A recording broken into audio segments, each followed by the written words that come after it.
Let's also welcome on board Dipan Mehta and chat about what he's making of the market mood right now.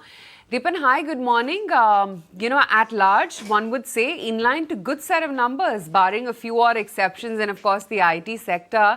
L&T firing all guns blazing. What Reliance couldn't do, perhaps L&T can, and see some consistent performance and rub off on the markets, you think?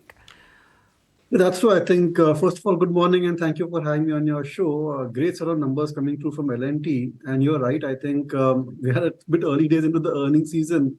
So all the good numbers have come through from a lot of the companies.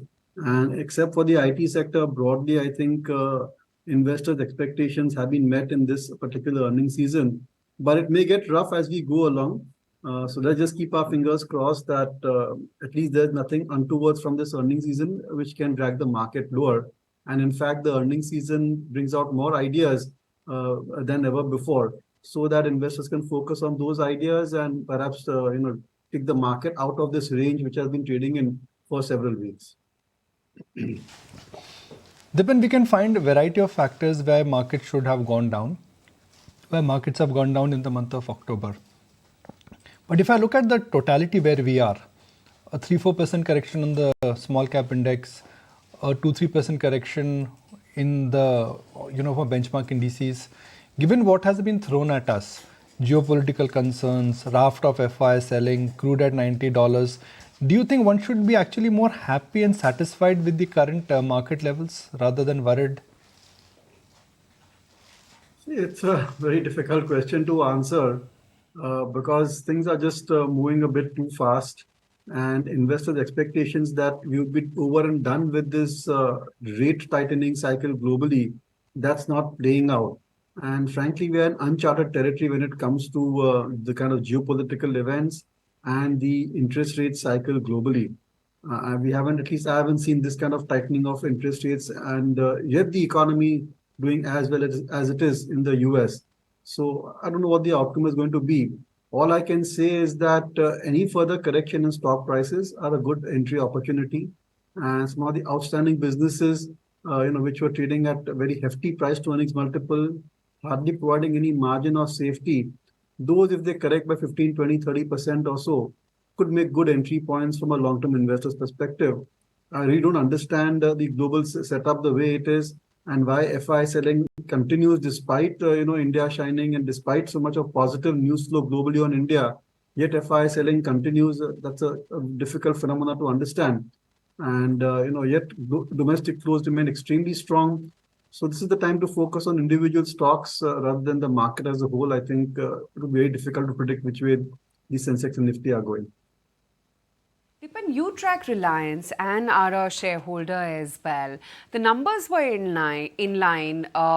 Clearly it's retail, which is the most sought after segment within the businesses. But then, the stock is not doing anything beyond that one odd day of an up move. Well, that's right. I think lack of triggers, I would say.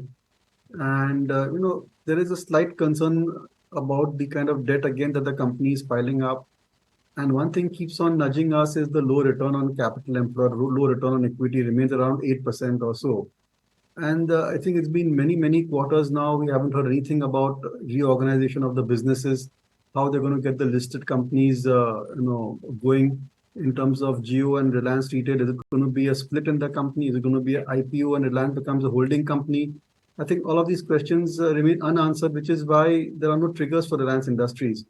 And on the whole, I think company the basic divisions are doing well, and from time to time, they are raising money in Reliance Retail. But as I said, I think the main profits this quarter has come from a cyclical business, and I thought that Jio numbers were slightly below expectation, especially management's call also not to raise ARPUs is a bit, I would say, concerning. So there are certain, I would say, issues coming up as far as Reliance Industries is concerned. And I'm sure the management will address it sooner rather than later. We've reported. Now, Anurag Joshi, my colleague, reported, I think a week ago, I think last Monday, that Vodafone may get capital infusion. The Birla Group has already indicated that they're raising capital in Grasim via the QIP. And then it's a source-based story that Vodafone may actually get more capital from global family offices. Now, Vodafone India is actually also the large part is owned by Government of India. So Government of India is not going to bring capital. It's not like they're recapitalizing a bank here. But the two other groups here, which is Vodafone and Idea, if they are able to bring in capital, and Vodafone, by the way, has done some M&A activity globally last couple of days, so they are getting capital back into their balance sheet. So sources have told ET now, source-based story, capital infusion of $1 billion is in the works. When, how, we don't know the timeline, but what sources are telling us that capital infusion into Vodafone Idea actually is coming very, very soon. So Dipan, in this market decline, or in this market shuffle, if I may use, decline is a very strong word. I'm not using Dipan by words like decline, crash. I'm simply using words like turbulence and little bit of stir. In this market stir and turbulence, where have you actively used declines to your advantage? Well, you could add one more term to it. It's like a walk in the park correction. It is, It Dipan, it happens is. all the time. Amount of people who are getting worried on social media, the amount of time you meet people and they would say, okay, 2-day correction, game over. I said, bhaiya, ऐसे नहीं होता, equity market है ये. It's like, folks, equity market is like your ECG cardiogram. It will keep on going up and down. What you don't want to see is a flat line. So trust me. That's nicely put, Nikunj. Yes, But Dipan. coming to your question, I think, which are the sectors or the stocks to look at in this kind of a correction?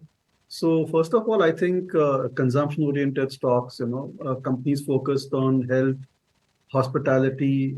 This is where we're looking at specialty retail. Company like Manyavar, we saw the numbers, which are a bit slightly disappointing because of shift in season.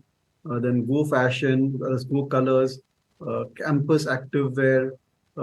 These are the company Ethos, where they have had a good beginning, but it has been a soft quarter as far as consumption is concerned. They are reporting slower sales, but I think it's transient. The valuations were extremely rich because the track record was phenomenal, and these are businesses which are very nicely scalable and in a way secular growth stories. So if they're available slightly cheaper and the PEG of less than 2 times or so, those may be good entry points. So we are largely focusing on the consumption pack, be it in the retail side or the hospitality or healthcare. That's where I think the long-term opportunities are. And these companies are very difficult to buy when the markets are really in a bullish zone because they tend to trade at very fancy price to earnings multiple. And that always, acts as a mental blocker because you want to buy a business at 70 times, 80 times, 60 times price to earnings multiple. And if these companies are available anywhere from 30, 40, 50 times price to earnings ratio, then there could be good entry points if you have a long-term horizon. Morning, Dipan. We've been talking quite extensively about the real estate space as well as a whole, the kind of promising opportunity given the fact that there are a few formidable players in New Delhi, Gurgaon, etc. Do you believe that there is a ripe opportunity still at play when it comes to real estate? I think at corrections, why not? And although a lot of the real estate stocks are quoting at or around their net asset value, the fact is that the opportunities are keeping on growing for the sector and these companies. And I've seen quarter after quarter because of either joint development agreements or because of price increases or acquisition of land bank, these companies have started to report even higher and higher net asset value or the net realizable value of these companies. So very positive on real estate. Prefer larger companies, especially companies like Godrej Properties, a disclosure we and our clients are invested, purely because of its de-risk business model. It operates in many cities and in many categories. And to an extent, that acts as a good diversity and I would say risk mitigation strategy. But apart from that, I'm very impressed with numbers which came from Oberoi Realty as well. It's a nice focus player, completely debt-free, never got into a problem when the entire industry was under stress. And because the numbers that they have reported and the way the projects also are selling out and they're getting higher and higher price realizations as well. So positive on that stock. But as I said, these are not recommendations. Investors should do their own due diligence. Dipan, I want to go back to L&T, and I look at L&T, the most widely tracked stock, the first port of call. The minute you think infrastructure, you think, okay, L&T gives you the best play. It's got great IT businesses which are incubated, company buyback, everything what shareholders want. But yet, The P multiple for L&T for FY25 is just 24-25 times. Why is L&T trading so cheap? I mean, it's firing full cylinders. But at a time when other railway stocks are commanding P multiples of 40-50, defense stocks are commanding P multiple of 70-80, L&T is trading at only 25 times. See, I think because these are large companies, and we are in a paradox situation where large cap companies are trading lower price to earnings multiple than small mid cap companies, and that's largely to do with the FI selling. If you see even the banks, that's the same scenario playing out over there. Also the case with L&T and some of the other large cap companies, because I think they are facing relentless FI selling, which is keeping their stock prices pinned down. And so what if it is 24, 25 times, 26, 25 earnings? It's a great buying opportunity, and that would support further appreciation in the stock price. So rather than analyzing why it is available at attractive valuations, I would say that it's a good entry point. Again, a disclosure, we and our clients are invested in it. And also, Nikunj, you need to keep in mind that, never analyze L&T on a consolidated basis, because the software business and the NBFC will never, you'll never realize that value. L&T is never going to sell off those stakes and unlock value for its shareholders. And those companies are already listed. So I don't want to double count them when I'm doing the valuation calculation for L&T. And if you start to value only the EPC business and the unlisted subsidiaries, then I think it's at slightly reasonable valuation. But the story in L&T is all about, rising order book position. And what has captured investors' imagination is these order flows coming in from West Asia. I think they're very impressive. I haven't seen L&T back such huge orders from the Middle East. And that does open up a new area of opportunity.